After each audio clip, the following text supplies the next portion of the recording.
Hi, guys. Welcome to Deep Waves Transformation, where we dive deep into the realms of mental health, trauma recovery, narcissistic abuse recovery, toxic love relationships, and more. I am your host, Tasha Day, and I am here to guide you through this journey of awareness and healing. Today, we have with us Darla Ridilla from Arizona. She is a certified somatic trauma informed coach with lived experience in narcissistic abuse. Along with being the owner of High Value Woman, she is a motivational speaker helping people regain their power. Thank you so much for being here today. How are you? Well, thank you for having me. I'm doing well. How are you? I am doing wonderful. Thanks for being here again.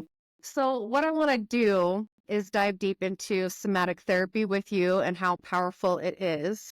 But before we do that, would you mind sharing a journey story of your own with us? Absolutely. So, I had a childhood that was very traumatic and abusive, did not have a very good relationship with my father and a mom who didn't protect me. So that kind of set me up in adulthood for fearing abandonment, looking for love in the wrong places, not understanding what real love looked like. So I got involved with some dysfunctional men, and some of them were narcissists. And 20 years ago, I met a very charming man, very good looking, and I just totally fell in love with him, fell head over heels. And what I didn't know is I'd actually fallen into a trap, and I was being love bombed. He was giving me a lot of attention. And 10 years later, I had no idea of who I was. I didn't look like myself. I didn't act like myself. And I was able to leave, which was really hard for me to do. And I had a whole series of that sparked a whole other year of trauma bonding and all that and staying involved with him. But it's been a process. So it's been 11 years now, and I have been involved with 2 other narcissists because that's how it goes. Once we attract one, we seem to attract another. Yeah. But it's been a healing process because each time I've been in a relationship, whether it was with a narcissist or just wasn't serving me, I've had an opportunity to really look at myself. And so this past year, well, it is a year ago now. Congratulations. Thank you. I've really been focusing on myself, learning who I am, learning to be good with who I am, loving myself. That way others can love me, and then being able to look for healthy relationships because of that. Awesome. So that's kind of what sparked your interest in the somatic therapy field. Yeah. So in February, I started taking a course. I'm studying under Caroline Strawson. And somatics, if anyone is unfamiliar with the term, is basically how our body and our nervous system stores trauma. When we experience something, yes, our mind remembers it, but our mind forgets it way long before our body does. And until we actually go in and feel those feelings, we are going to have like a needle stuck in that record. So somatics is a matter of feeling a sensation today about something that's making you anxious, connecting those same body sensations to a past experience, which almost always goes to childhood, and then working with that. Talking about it, feeling it, holding space for that uncomfortable feeling, and then kind of bringing it forward so there's not as much of a trigger, and kind of like putting the file in the correct place. Right. So what is somatic therapy and how does it differ from traditional talk therapy? I've done a ton of talk therapy. And what I found from my own experiences is that it re-traumatized me. Because usually what you do is you sit down with a therapist and they go, tell me about your childhood. And then what ends up happening is you end up talking about every bad thing that ever happened to you. You're reliving it. You're talking about all of it. And you're not really getting into the body sensations. This is fairly new. And what's been discovered is that when we don't move that memory out of the body, it remains. Even if we cover it up with therapy, talk therapy, or we take a pill, until we actually sit in it and move it out. So that's how, did that answer your question? Is that how it varies? Yeah, absolutely. Can you explain the mind-body connection in somatic therapy? Yeah, so I've had some recent experiences too, because I'm much more aware of my own body experiences. What happens is I had a recent experience over the summer where I had, my transmission went out. And it was a very long process with the dealership. It was very stressful. And about halfway through that 2-week period, I had a meltdown. And I woke up in the middle of the night. I was very upset. I was just angry and felt like I was being taken advantage of because I was a woman. But I started to get in touch with my body sensations of my throat felt tight, my chest felt tight. And I realized I wasn't feeling heard. And in the middle of the night, kind of did my own little session, like, okay, where's this coming from? Yes, you're mad. The car isn't fixed. but what's really the root of the strongness of your emotion. And it was that when I was 4, I didn't feel heard. My mom got in a huge argument with my dad, and she wanted me to hug him, even though I was scared of him, and forced me to do that. And ironically, I realized there was a connection because that same body sensation, that anger, that feeling of I'm not important. No one sees me. Wow. Yeah, I can relate to that as well. Mm-hmm. Oh, it's so frustrating when you're not heard, huh? You know, it is. It makes you feel so small and insignificant, and it's very isolating. Yeah. What are some of the techniques used in somatic therapy? I use a lot of questions. As we're getting in touch with those body sensations, people, they actually know the answers within themselves. So my main technique is to ask a lot of questions. So every session is going to be different. You know, how are you feeling? When did you feel like that before? What would it look like if you didn't feel like that? What would you need to do to not feel like that? What can we work on together? Mm-hmm. Yeah, absolutely. Are there specific conditions or issues that somatic therapy is particularly effective for? I say it's great for trauma. I think especially traumatic events, you know, narcissistic abuse is my kind of my specialty. And I think it is because we are brainwashed. When we are abused by this narcissist, he's brainwashing us and we have to be deprogrammed. And somatic therapy, in a way, kind of gets to the root of that programming and kind of upsets it, kind of interrupts the tape a little bit. Yeah. And it's I think the most effective way to heal from it. Yeah. How do we face those demons? How did you face your demons? I was still facing How them. did you finally get yourself free? You know, one day at a time. And, you know, it really is more just, first of all, making the decision, because when I was at my lowest, I just had to make a decision just that I didn't know how to change, but I was going to. And it's been 11 years. And what I've found is that every day I have to make that decision again. And every day is different. Some days it's harder than others, but it gets easier over time. You might do 2 steps forward, 1 step back. How did you manage to get away from that? What was your final breaking point with this man? Yeah, you know, for me, my final breaking point was when I almost took my life. That was just like, I can't go on. I can't live like this. I had stopped contact with him because I realized that's what I was doing. And when I made the decision to get off that floor, I knew I had to keep to my decision to stay away from him, that there was no other way, you know, aside from all the help where I didn't know I was going to get it. If I was going to change, if I wanted change in my life, I had to change my behavior. Yeah. Yeah. Can you start to realize it's within us? Yes. Yes. Yeah. And being able to be free from the narcissistic person allows us clarity within our own heads to gain a sense of clarity. Because you feel like your life has been dictated for you your whole life, right? Yeah, you know, in some ways I do, because I had a lot of controlling people in my life, and I did feel like I was expected to act a certain way, be a certain way, and I'm kind of a nonconformist and a rebel, and I have been my whole life. So yeah, I did feel like I was being controlled. The main feeling that we have is control and manipulation and the whole gaslighting thing. Yes. Tell me what you know about narcissistic personality disorder specifically. Yes. So just to be clear, I'm not a licensed therapist, so I can't diagnose anyone. I laugh and call it my Google diagnosis, but these people wouldn't want to be diagnosed anyways. They're not going to be. So basically what I know is, you know, this isn't necessarily someone who's selfish or controlling per se. What it is it's more of a pattern of behavior. That's what I've noticed in my relationships.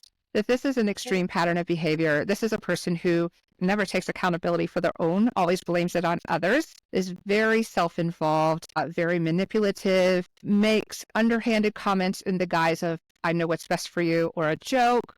There's also within the victim a feeling of your gut tells you something is off. Something is really, really wrong. And you know it from the beginning. They do a lot of what you call gaslighting, where they do things deliberately to poke the bear, to get you upset, and then act like, what's your problem? Why are you upset? I mean, simple things like he would move my keys when I was getting ready to go for work and take them away. I don't know where he put them, but as I'm scrambling around the house looking for them, he would put them back exactly where I had them before, and then be like, what's wrong with you? You're crazy. I mean, kind of stuff like that. Yeah. I've been through that too. Yeah. Yeah, it makes us go insane because you know you put your keys there. Like, where did they go? Yeah. Yeah, that's crazy. Yeah. So, what is the difference between that personality disorder and bipolar? I would say, based on I've done a little bit of college and school, so bipolar is more two personalities. While narcissist will act like two different people, it really is like a Jekyll and Hyde. I do think bipolar, they actually are two different people. I'm pretty sure my dad was bipolar, and I basically never knew what kind of person I was going to get. I also think that bipolar is treatable. There's medication for that. That's just my personal opinion and my observance of what I do know. I do not believe that narcissistic personality disorder can be cured. They are hardwired in their prefrontal cortex. They cannot show empathy. They cannot take accountability. They can pretend to be compassionate and caring, but they really don't have the capability to do it for real. Yeah, I agree with that. Yeah. What are some of the red flags that someone would notice in entering a narcissistic relationship? I think the two biggest ones, one is that feeling in the gut that I referred to. You feel like something's off. Even though everything seems really wonderful, something says something's off and I don't know what that is. Your stomach will tell you every time.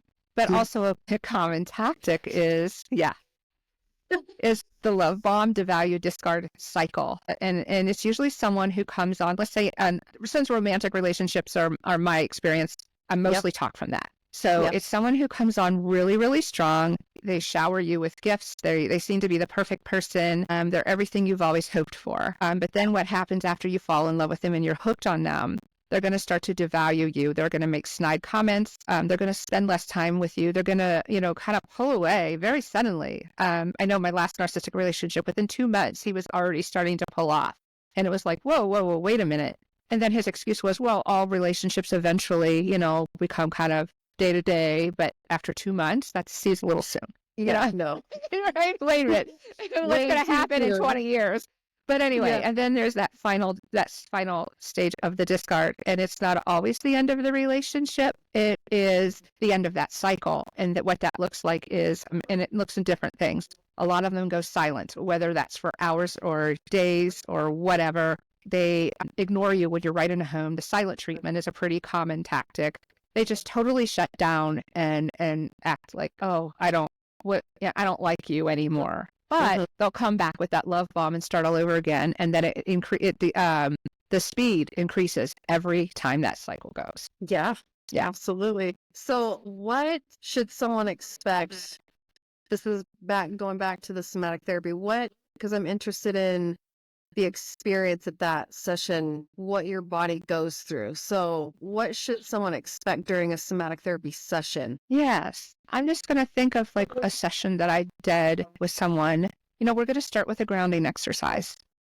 We're going to feel our feet on the floor. If someone comes in and are really charged, I may even go as far as to say, notice some things around the room, because I really want them to be relaxed and open when we start. And so then we'll just say, okay, great. What is it you want to work on today? Oh, you're feeling anxiety about the holidays because mother-in-law is coming over. Since we're coming to the holiday season, this is someone can relate to, Yeah, absolutely. Great. Okay. Well, what kind of body sensations are you having? What are you feeling in your body? And then they'll tell me, or they won't. Some people are like, I don't feel anything. Okay, let's explore that. What is it like to feel this, or what is it like not to feel anything? We'll kind of explore that. Okay. If you did feel something, what would it be? When in the past have you felt that? Let's talk about that. What happened? Tell me a little bit more. How do you think that relates to today? We're going to go through a series of questions. After we sit in that for, I do hour-long sessions, but, after we sit in that for an hour, how long, whatever direction it goes in, because I never know what direction it's going to go in. Never. It usually ends up being something more than what we just discussed. But at the end of it, we're going to talk about, okay, great. You said you wanted to feel more relaxed about the mother-in-law being in your home over Christmas. How are you feeling now on a scale of 1 to 10? How are you feeling? What is it you can do to help do some self-care for yourself if you get stressed? Let's talk about some strategies to help you when you leave today. And then we're going to, before we end the session, we're going to ground, because I want to make sure when they leave that they're not triggered, that we can't always accomplish everything in an hour, but I want to get them as relaxed as possible before we say goodbye on the Zoom call. So Right. It sounds like a lot of emotional regulation. yes, that's a great word. Well, thank you. Yeah. Got to regulate those emotions after something so traumatic. I mean, not everybody that probably sees you comes from a narcissistic background. It could be No. anything. Um, but what do you notice in your clients that specifically suffer from these specific relationships? Is there any difference between those clients and your other clients as far as maybe getting the trauma out of their system? I've mostly worked with narcissistic people, but let me think about it for a second. Yeah. I think when I think there are some people that have just had some trauma, the trauma that both types of clients experience are kind of similar. But I think what with narcissistic abuse, what maybe gives it a little bit more of a sting is that manipulation and brainwashing. That makes it a little bit harder to kind of nudge it out a little bit. I'm not saying that there's someone that's been in a car accident. Right. Okay. And yeah, especially since with a car accident, you're dealing with someone who has probably just PTSD, which is a one-time thing, where most people who have had trauma or narcissistic abuse over a long period of time, it's called complex CPTSD. And it's basically long periods of several traumas that have added up. So, I think really the biggest, it's just, and I don't like to say, oh, this is a big trauma and this is a little trauma, because they're all the same. They just show up in different ways. Yeah. Yeah. And so how would you deal with these setbacks and these triggers? Yeah, because I deal with them all the time myself, all the time. And my biggest thing that I always tell people is don't beat yourself up. And I have to take my own advice at the same time, because setbacks are inevitable, especially when you're dealing with trauma and you're trying to heal from something. They are going to happen. So once you do that and you kind of re-regulate a little bit, and there's some techniques for that, just be kind to yourself. Start over. Give yourself some grace. I once had a conversation with a lady who had a drinking problem, and she had a relapse and got a DUI, and she was really beating herself up. And I said, okay, we can't undo what happened. Yes, it was a mistake, but let's just start from today. You may have another relapse. You may do it again. But if you do, I want you to do what you're doing right now. I want you to just say, okay, I can't change the past, but I can start over again. And you can always start over. How do you feel about the power of the mindset? Oh my gosh, I think it's so important. If you're familiar with the growth mindset versus the fixed mindset. I am, yes.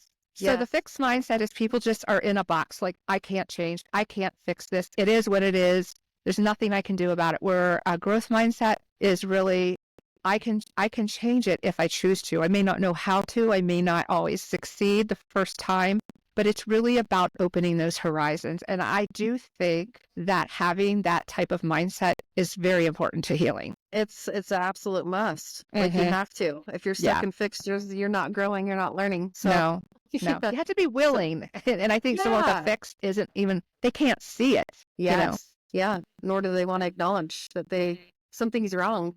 Right. You have to know. So when you get out of something so traumatic, like an abusive relationship like that, how do you learn to trust people again? It's not easy. It really isn't. So I'm in a new relationship, and this is something I'm struggling with. And so there's a couple of things I do now. First of all, I listen to those red flags. If my stomach turns, I act on it and I get away from that person. And I would rather, demonize a good person than stick around and find out later that they actually were a bad person and I stayed too long. But I think really is listening to your gut. Also, in all my relationships, whether it's friendships or romantic, I kind of gauge whether or not I'm going to stick around on not how do I feel about you, but how do you make me feel? Do I feel safe in your presence? Do I feel like I'm willing to stick my neck out? I also think trust is built and not given, and it's also about how you handle conflict. If that person doesn't handle conflict well, that to me is a huge red flag that they are not to be trusted. Yeah. I couldn't agree with you more. Yeah. Oh boy. So when you have those setbacks, we always have our wins. How do you personally celebrate your wins? Yeah. Wow. I think I look back in the moments I look back and see how far I have come in 11 years. That's one thing. Bowl of ice cream is always good. Buy myself dinner. But I think most of it is just really looking back at it, how far I have come. Definitely. Definitely. And don't be so hard on yourself. Give yourself grace. Yeah. It could be just a little tiny switch in your emotional regulation for the day, or it could be that you conquered a certain trigger or something, but just give yourself grace and just say, okay, I got through it today. Let's Right. move on and see what tomorrow has to offer. Right. And we'll get through it again. Right. Did you Right. suffer any major nightmares when when you got out of this relationship? Yes. I used to have them pretty frequently.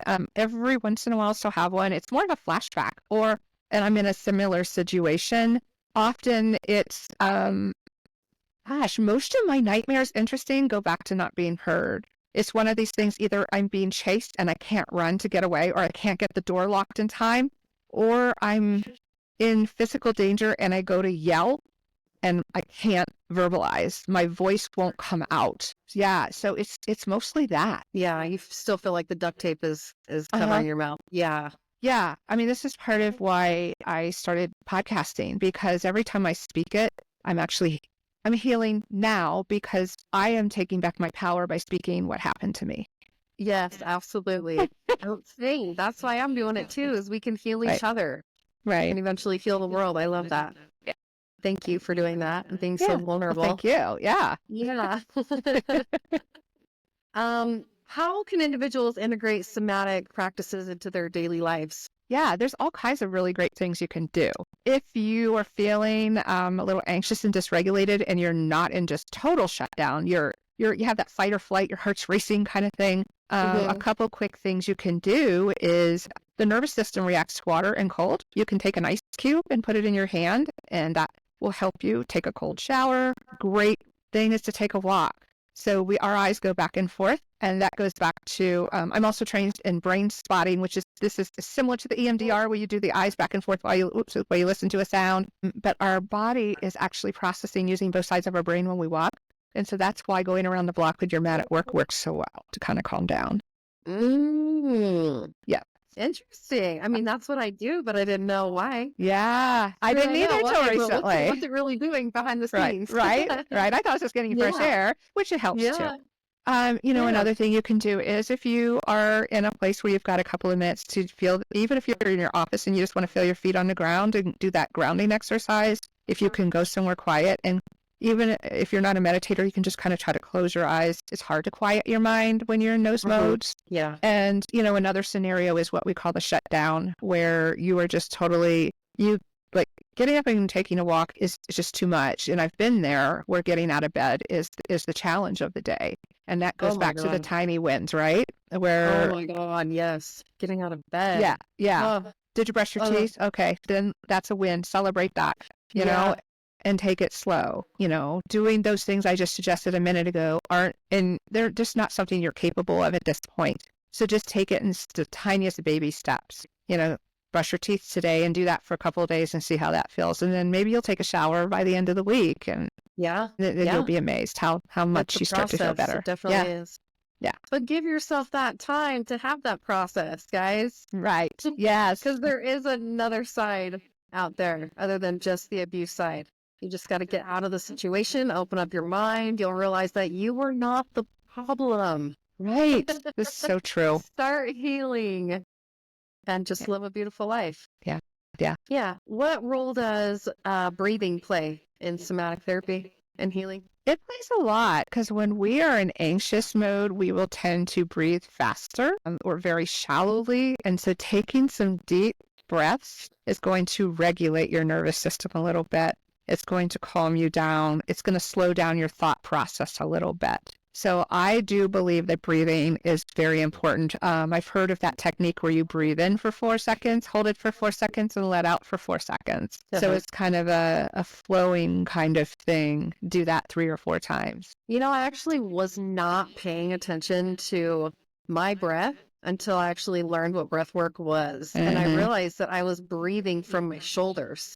Because I'm so tight and tensed up that I didn't realize I was breathing from my shoulders and not my gut. So I had to rewire even my breathing patterns. It was super weird, but breathing from your gut is extremely important and does relieve a lot of pain, actually, inside of your body. Yeah. How does somatic therapy approach the healing of chronic pain? Yeah. I actually do suffer from chronic pain. And so I think, because I'm still pretty new to it, but over time, I do think, so when I'm in an anxious state a lot.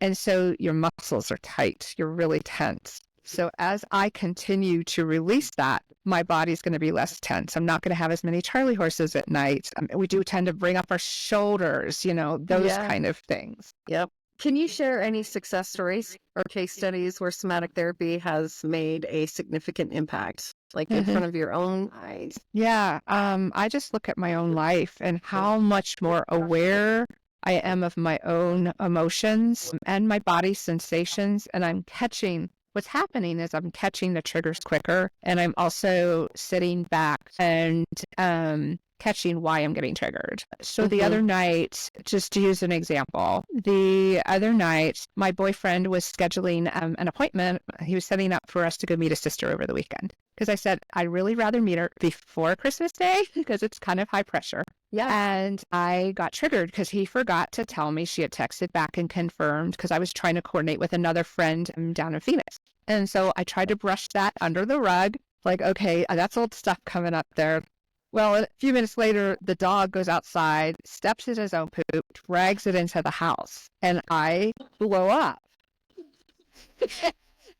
And he's like, it's okay. It's just a rug. And I'm like, then why does my chest hurt so bad? And I feel so anxious. And after giving it a thought for a minute, I realized it wasn't about the dog. It was about, I had this trigger about this flashback of the horrible Christmases I spent with a narcissistic family. Basically, I think I'm going to do a podcast episode on this about how it's generational, how I think the parents were narcissists, which created the narcissist. So the whole dynamic of the entire family was toxic, and how I was, ostracized, and I was always reminded how I was the outsider. And so I got triggered on that, even though he hadn't done anything. All of that came to the surface when I tried to stop it. The dog brought it out. Yeah. And so you projected onto him. I projected onto him. And then what was the outcome of that? And the outcome was realizing that, like sitting there and being aware of my body sensations. Because after I verbally said it to my boyfriend, internally I was saying, yeah, why am I so anxious? Why am I so upset? Why am I yelling at the dog? And so I was able to connect all those body sensations to, oh, I get it. So when I'm aware of my sensations, I'm able to kind of, coach myself a little bit and realize this is the real source of it. And then once I started to speak it, because I feel safe enough in this relationship to say, I need to tell you what just happened and why. So when I started to speak it and make that connection, the connection actually, I think, was more calming to me in speaking it than just making a realization or stuffing it, because then I was able to sit down and calm down. Oh, wow. Yeah. And then, so how did the conversation go between, you were able to express that, hey, this triggered me. And then what conclusion did you guys come to? Yeah, he was actually really willing to listen. And I realized that, and he confirmed, because I actually asked, what is this going to be like? This is not going to be like that. That I had to realize that was in the past. This is the present. But it's okay, because I haven't experienced anything else. It gave me the opportunity to give him perspective, which I think really helps. And I would say if you're healing and you're in a relationship with someone, helping them to have perspective is really helpful, because he doesn't understand initially, like, whoa, why are you doing that? Right. Yeah. And so how do we let our people know, our loved ones know that they triggered us, but they don't know, and it's not their problem. No. It's not their fault. So how do we teach people to do that? Actually, Dr. Ramani, I love her. I found one of her videos. Great. Isn't she great? So she had this video specifically about how healing from narcissistic abuse, how it shows up in future healthy relationships. It was perfect, because she explained, oh, your partner will probably do this because. And so it's like a 20-minute video, and it really helped him to understand. So that was the first thing. And also, I feel safe enough that I can be vulnerable, or I'll say, hey, I may be off about this, but my monkey mind right now is saying, because you're quiet, I think something's wrong. It turns out he's just tired. But my monkey mind is racing, like, we're in the car, he's not talking, he's mad at me, I don't know why, Oh my gosh, yeah. Yeah, the overthinking. Right? And then we just run with it. It gets wild, out of control, and it leads us to nowhere. to a very wrong conclusion usually. Yeah, seriously. And it's not good. We end up self-sabotaging Yeah, that way, or we could. totally. How long does it typically take to see results when you see your clients in somatic therapy? It can really depend on the client. I've seen results in the first session where they have an aha moment, like, Oh, oh, those are like amazing. We may not right? solve the problem, but they're like, oh, like the light bulb goes off in their face. I And love then it. there's sometimes it's going to take more. It really just depends on where that conversation goes, where that person is, how willing they are to see or able. Maybe it's not even just being willing. To be fair, maybe they're just not able to see it yet. Yeah. But yeah, don't have like a set answer for you because everybody's going to be different. Yeah. I've heard between 6 and 12 months, Yeah. 12 and 18 months. I was just wondering if you I would guess 6 to 12. That would be my guess. I'd be on the, yeah. have you experienced any physical symptoms yourself based on traumatic events in your life? Mm-hmm. And how do you overcome those? How Yeah. did you? I'm still dealing with the chronic pain. Like I said before, I've had chronic pain probably for about 10 years. And I try to deal with it by doing yoga. Sometimes when I don't drink enough water, that will make it worse as well. Yeah. But I also know that as I continue to heal, that chronic pain is going to go away. There are all kinds of physical symptoms. Some people have adrenal fatigue as well. It's because you're always walking on eggshells. You're always anxious. And then that's really hard on our organs. And so some people do get adrenal fatigue. You can get depressed too, because it just drains you physically and mentally. Mm-hmm. Yeah. It really does. How do you handle situations that remind you of your childhood? Like the way you grew up and just being in an environment with toxic, abusive people. Because I know that there's different coping mechanisms as far as like child mechanisms and then adult ones where these ones no longer serve us anymore. So how do we integrate that into our adult lives where it actually does serve us? Yeah. So, in some ways, I've always been really outspoken. I still am, but it's the way that I do it now. When I was a kid, basically who yelled the loudest was heard, or maybe not, but that was your best chance. And so there was a lot of yelling, a lot of I hate yous. There was just a lot of personal verbal attacks. So when you're fending off an abusive father who's bigger than you have to be very, very aggressive. But that doesn't serve me well as an adult. And I did have to learn that because I carried that aggressiveness into my day-to-day life as an adult. So what I had to learn was to express myself, but in a more productive manner. I really, what's a good example? I really need better communication from you. And when I don't hear from you on a regular basis, that doesn't work for me. Coming from an I statement, I feel like this when this happens, or I need this in order for me to feel safe in this relationship. So I kind of state my needs and I try, it's hard, especially when you're mad, just not make you statements. You did this and now I'm angry. You made me do this. I tried my hardest to just come from a place of I want to express myself, but I also don't want to be verbally attacking or insulting you. Right. Which leads me to my next question. How do you deal with setting boundaries? Now that you've gained this sense of empowerment and this new sense of self, how do you lay those down? Yeah, I'm a big boundary person, always have been. And I think I'm getting more so. It's when I think of a boundary, first of all, it's about me, not them. It's about my personal safety and my peace. So look, I have a family member that I no longer speak with, and this person doesn't respect my boundaries, but I still hold them up. And it's about no contact. It's about peace in my life. Making the decision to set the boundary is the first place, right? Am I doing this to be spiteful? Am I doing this to be mean? Or I'm doing this because I really need this? And sticking to it. And that's the hard part. I think once you get over the hurdle of setting it, boy, now you got to stick to it and you have to have consequences and you have to hold them to those consequences. And sometimes that means consequences for you too. What if they keep overstepping and overstepping and overstepping? And I'm in a situation like that right now. I still hold them, even in public, even if it's a family event, I still hold them and I take the upper road. I don't get into an altercation. I just, this is a person that I'm in no contact with. So and and she would keep coming in the same room I was. We were in a very large area with several rooms. So I just kept quietly leaving the room. I just kept reinforcing it, but in a quiet manner, not engaging, not making a scene. I just kept pushing it like, this has to happen. Now, there are times, and this is why outside of when I have to see her at a family event, I don't contact her at all, because those boundaries were crossed so many times. There were so many ruptures. I do not allow her in my life at all. And I'm not saying that that's the answer for everybody, but sometimes that's the end result. We either have to hold tight to those boundaries, or we have to give them consequences for crossing them. Absolutely. And if it takes losing them, then so be it. It's unfortunate. Yeah. That most of the time that it does come from family. Yeah. Yeah. I've had to do the same thing with a few of my family members as well. Like, it's just too toxic. I just can't deal with it. Yeah. How can someone begin a trauma recovery journey?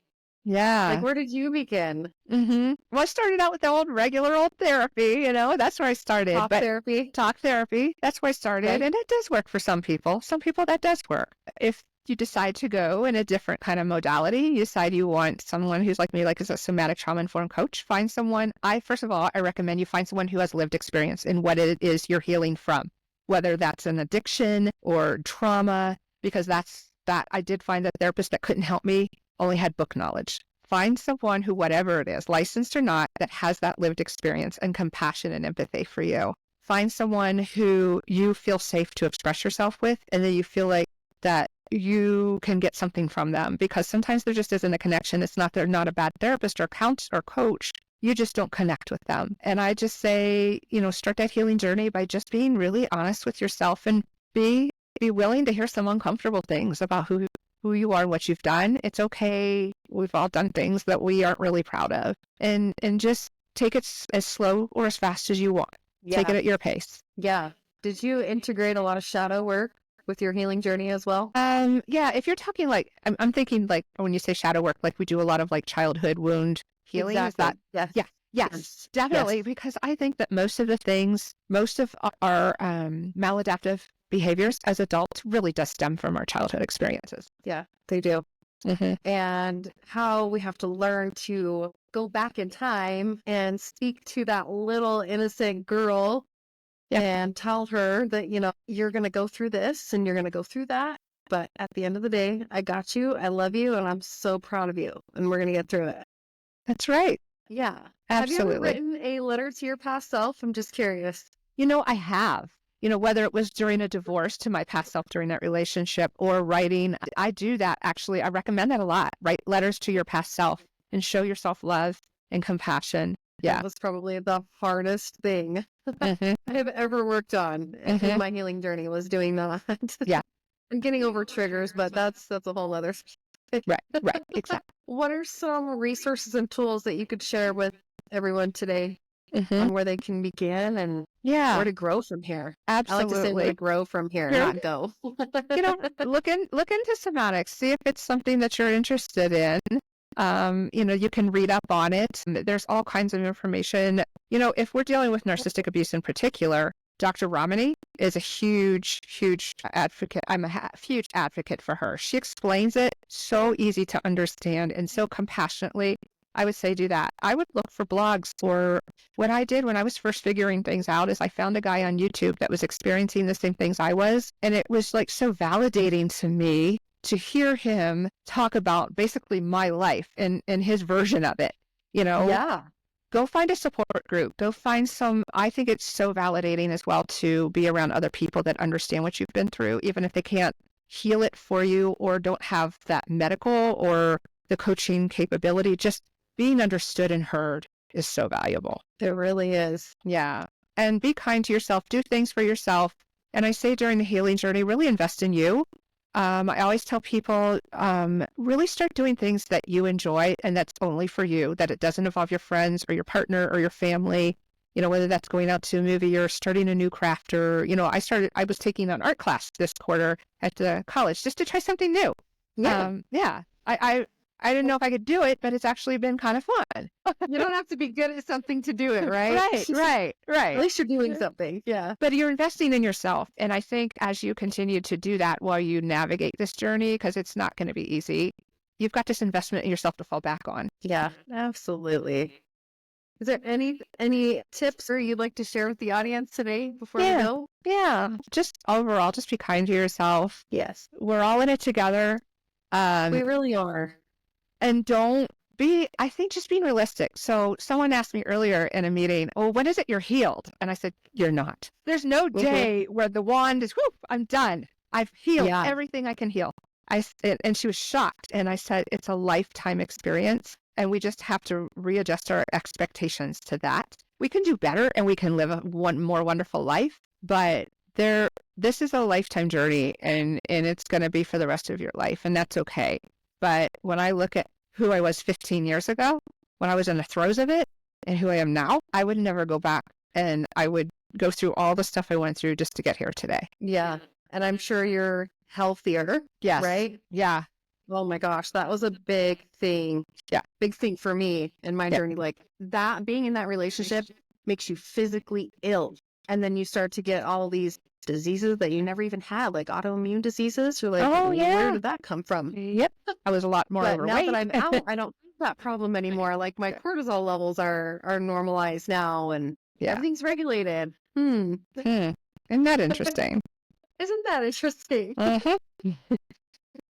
Well, thank you so much, Darla, for sharing your story and being so vulnerable with us today. It really means a lot.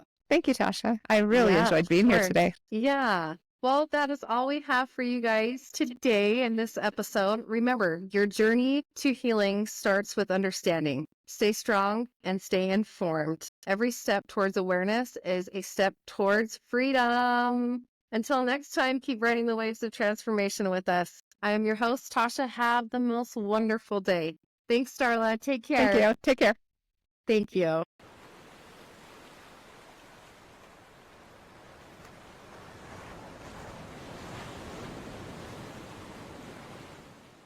You can visit Darla at highvaluewoman.info, her Facebook page at High Value Woman, and Instagram page at highvaluewoman7. For more information on where you can find me, please visit deepwavescoaching.com and on my Facebook and Instagram page at Deep Waves Life Coaching.